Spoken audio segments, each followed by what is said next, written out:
यो ब्लग पहिला आउनु त्यो त मैले नि थाहा भन्न घर गएर आउँछ होला त्यही पनि so guys this is the view of Mustang हैन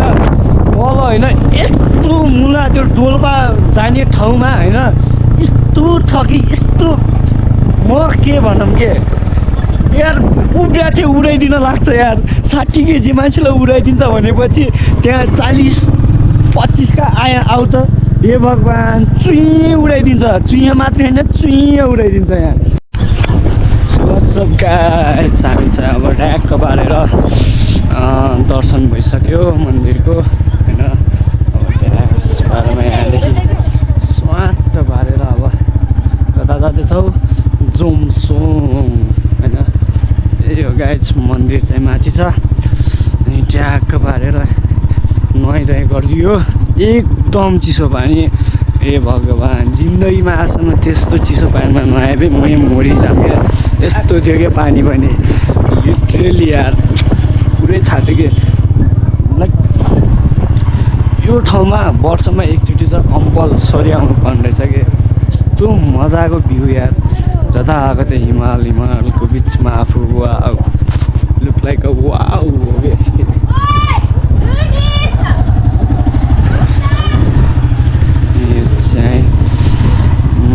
मुक्तिनाथ बजार होइन केटा मुस्ताङ मुक्तिनाथ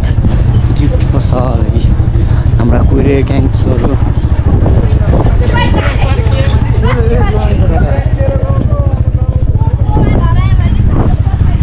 कुरे ग्याङ्ग्सहरू यता चाहिँ होटलहरू राम्राहरू पाइन्छ होइन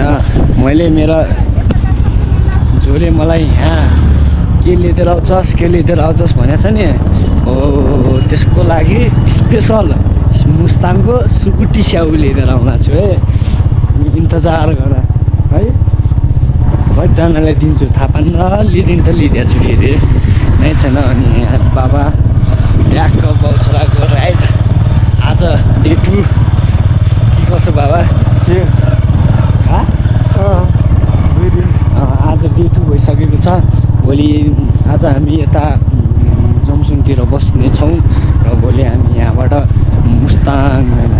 मुस्ताङ यही हो यार हो सेट सरी अनि हामी यहाँबाट लाइक भाइहरू उता डिलिचो गएका छन् हामी यता मुक्तिनाथ आयौँ अब के हुन्छ भनेपछि भाइहरू र हाम्रो आज भाइहरू उता डिलिचोतिर बस्छन् हामी चाहिँ यता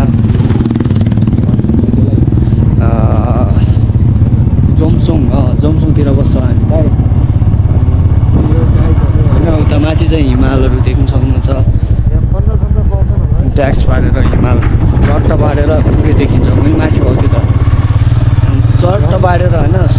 यस्तो खल्ली यस्तो दामी यस्तो मिठो होइन अब म फेरि यो लाउनै पर्छ कि नदेखाम भन्छु नयाँ ज्याकेट होइन कस्तो भगवान्ले पनि देखा भनिकन मलाई जबरजस्ती लाउनु पर्यो यस्तो चिसो छ नि पुरै छाड्नु कि अब यो होइन अनि आज चाहिँ डे 2 भइसक्यो अब भोलि चाहिँ हाम्रो पोखरामा पास हुन जान्छ अनि पोखरामा पास भइसकेपछि पर्सि चाहिँ ब्याक होम होइन 4 दिनको टुर हुनेछ हाम्रो अब तिहार पनि आउन लाग्यो अब घुम्ने भन्ने रहर त छ अप्पर मुस्ताङ जाम भनेको बाटो बिग्रिनाले जान पाइएन त्यही भएर मुस्ताङसम्म नै सीमित भयो यहाँदेखि 100 किलोमिटर मात्रै रहेछ 100 किलोमिटर पनि छैन लाइक 97, 96, 95 समथिङ यस्तै होला तर हामी यसो अनि त्यही भएर त्यही हो हजुर तल किनौँ न तल बजारमा यहाँ क्युआर त्यही हो कि छैन अप्पर मुस्ताङ जान चाहे जान सक्थ्यौँ तर हामी चाहेनौँ अब चाहिँ यहाँ चाहिँ लिटरली यस्तो जाडो बढिसक्यो नि हेर्न सक्छ कि कुहिरो लागिसक्यो कि यार के भन्न सकिन्छ माथि हिमालहरू पनि ढाकिसक्यो अब ट्याक्क पारेर भोलि बिहान अब देखाइदिन्छु हिमाल होइन गुड मर्निङ फ्रम भनेर अब यस्तो थियो नि के भन्न सकिन्छ र होइन फोटो खिचौँ भनेर अड्डिम होइन अड्डिसकेपछि ट्याक्क बाबाले फोटो खिचिदिनु लानुभएको थियो झिकाउँछ यार मलाई त ए भगवान् म यस्तो दुब्लाएको छु भन्ने लाग्यो एकछिन तर यसो हेर्दाखेरि अनि मलाई मात्रै होइन अरूलाई नै उडाउनु भएको थियो अनि त्यो खुसी पनि लाग्यो कि यार र बिल्ला अब यहाँतिर उड्यायो त होइन र अब के गर्नु सकिन्छ गाइस होइन अब हिमालहरू पनि पुरै ढाकिसकेको छ त्यो लाइक त्यो पहाडीको यो फर्स्ट त्यो पहाडदेखि उताको चाहिँ सब हिमालहरू हो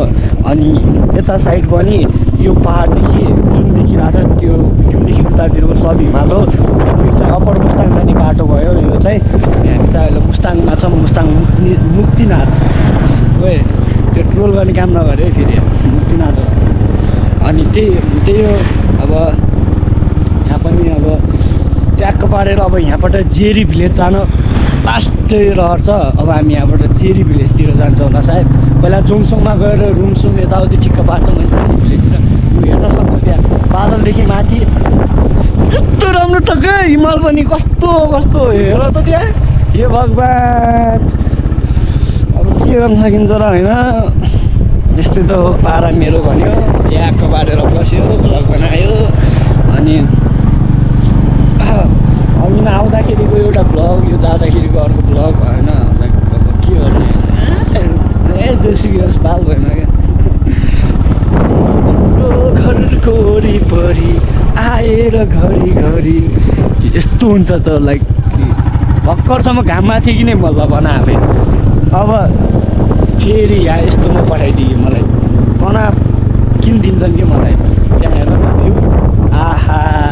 स्वर्ग हेर्ने केटा स्वर्ग भने एमआरपी ब्लगै भनेको थिएँ नि सेम त्यस्तै छ कि बे यार यतातिर अब कहाँनिर त्यसले भनेको त्यसले नै त्यहाँले रेस्पेक्ट कहाँनिर थाहा छैन तर त्यो ठाउँमा जान पाएँ खुब रहर छ क्या यहाँ भेटाउँछु कि मैले पनि होइन मैले फेरि भाइरल भइहाल्छु कि हाँस्या छ हेरि थाहा भएको छु मैले यस्तै हो के गर्ने झारकोट गाउँ हेर त त्यहाँ के भगवान् के हेरेको त्यस्तो यहाँ हेर न भ्यू भनेको त नि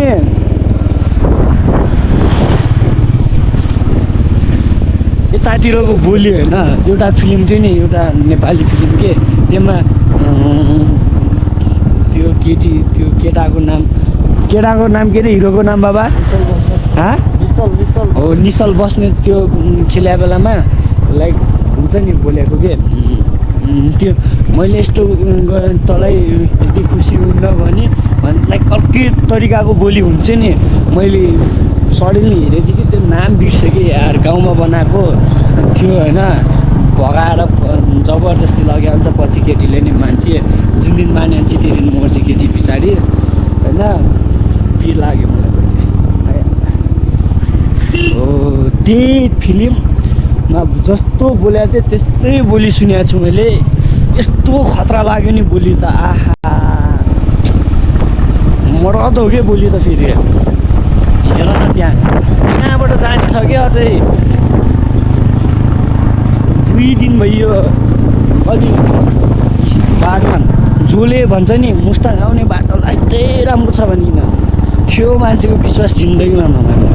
त्यसले त मसँग झुट बोलिरहेछ अब यार पोखरादेखि यहाँ कति 100 कति किलोमिटर थियो 7 घन्टा लागेको छ 6-7 घन्टा लागेको छ यार बाइकमा यार तनाव स्पिड हान्न खोजे स्वाट हुने हुन्छ फेरि खाल्टो हुन्छ राम्रो बाटो पनि धेरै छ छैन भन्दैन तर नराम्रो बाटो पनि छ क्या त्यो हो क्या कुरा तर होइन ठिकै आउनु पनि पर्छ आए सबजना मैले इन्भाइट गरेको थिएँ मलाई यस्तो ठाउँमा तुमुर आश्रम गएको थियो यही गएको थिइनँ म मात्रै आएछु यहाँ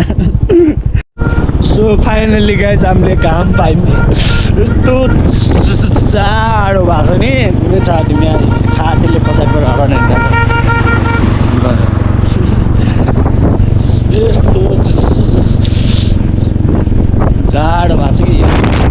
त्यहाँतिर अन्धकार हो कि यहाँ माथि टपमा भइकन मात्रै हो कि यार यसले घाम ल्याएको नत्र यसले दिन्थेन बाती घामले हेर त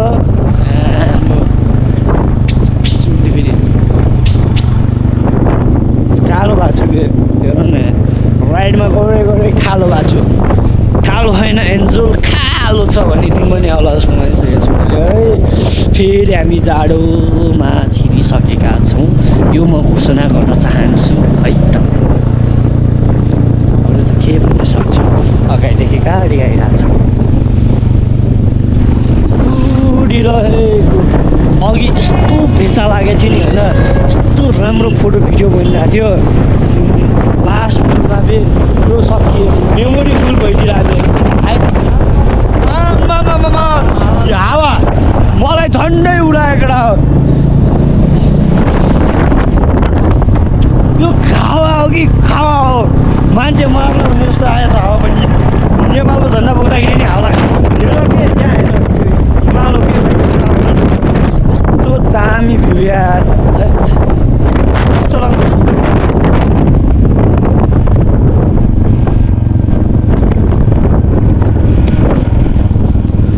हेर यहाँ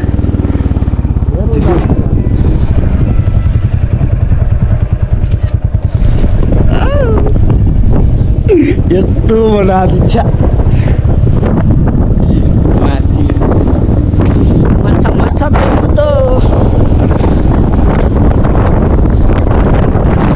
केटा हो, चिसो छ हौ, चिसो चिसो। यता घुमाए पनि यता घुमाए पनि कस्तो आनन्द छ। अब भोलि पोखरा पुगेर हेर न, तेरो दाइले पुरै यस्तरी ब्लग बनाउँछ। तनाव छ तनाव, हावाको कुरा गर्छु भने त उडाउला भन्ने जस्तो छ। यस्तो तुफान हावा, यस्तो फेरि सोचना हुन्छ नि, लाइक मान्छेले के भन्छन्, रुखहरू भएको ठाउँमा बढी हावा लाग्छ नि। यार रुख कहाँ देखाएको छु मलाई, रुख कहाँ छ के यार, कोही रुख छैन यार, उडाउला भन्ने जस्तो गरेको छ यहाँ हावाले। हिमाल देख्यौ नि, सक्छौ सक्दैनौ। वे टु अब यहाँदेखि 21 किलोमिटर छ। फोटो खिचेर नहाले बिल्ला हुन्छ फेरि, न त यस्तो गरेको कना बोलिदियो। देख्यो नि हावा यस्तो छ कि केटा हो यार, स्पिड पनि छैन क्या हाम्रो बाइक। भन्छु भने पुरै उडाइदेला भन्ने छ कि यार, टेन्सन लाग्छ यार बेला बेलामा। मोटाको गइ हुन्थ्यो, मोटाको गइ उडाउने थिएन जस्तो लाग्छ। जोमसोम 9 किलोमिटर मात्रै रहेछ, 21 किलोमिटर लगाएको थिएँ मैले त। ए बित्या, सरी गाइज, केटा हो, my mistake, only 9 kilometre. Okay bye bye, see you there guys.